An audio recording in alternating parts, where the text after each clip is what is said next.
સુરતના રાજણ વિસ્તારમાં મેડિકલ સ્ટોરમાં આગ લાગવાની ઘટના પ્રકાશમાં આવી।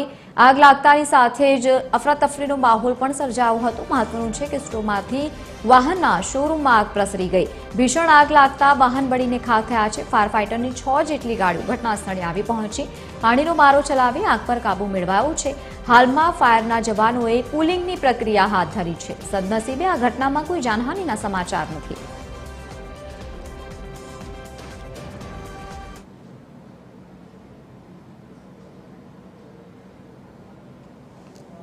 વહેલી સવારે લગભગ 9:35ની આજુબાજુ ફાયર કોલ કંટ્રોલ રૂમને મળેલો હતો અને વધુ માત્રામાં આગ છે એવો મેસેજ હોય તાકીદે અમે ડિસિઝન લઈને જે 2 ફાયર સ્ટેશનની ગાડી જાય એની જગ્યાએ 4 ફાયર સ્ટેશનથી ગાડીઓ રવાના કરાવેલી અને એની હાઇટ ના હોય અને લો દુકાનોમાં હોય જેથી ટીટીએલ કે હાઇડ્રોલિક મોકલાયેલું નથી પણ વોટર બાઉઝરને તાકીદે ઘટના સ્થળે રવાના કરેલા।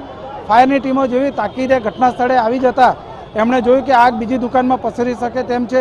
તાકીદે એમણે જે પસરવાવાળી દુકાનોને આગને રોકીને એ બધી દુકાનોને બચાવી લીધી છે। બાકીની દુકાનો 6 થી 7 દુકાનોમાં ટીવીએસના શોરૂમમાં પ્રાથમિક કારણ મુજબ શોર્ટ સર્કિટના કારણે આગ લાગી હતી।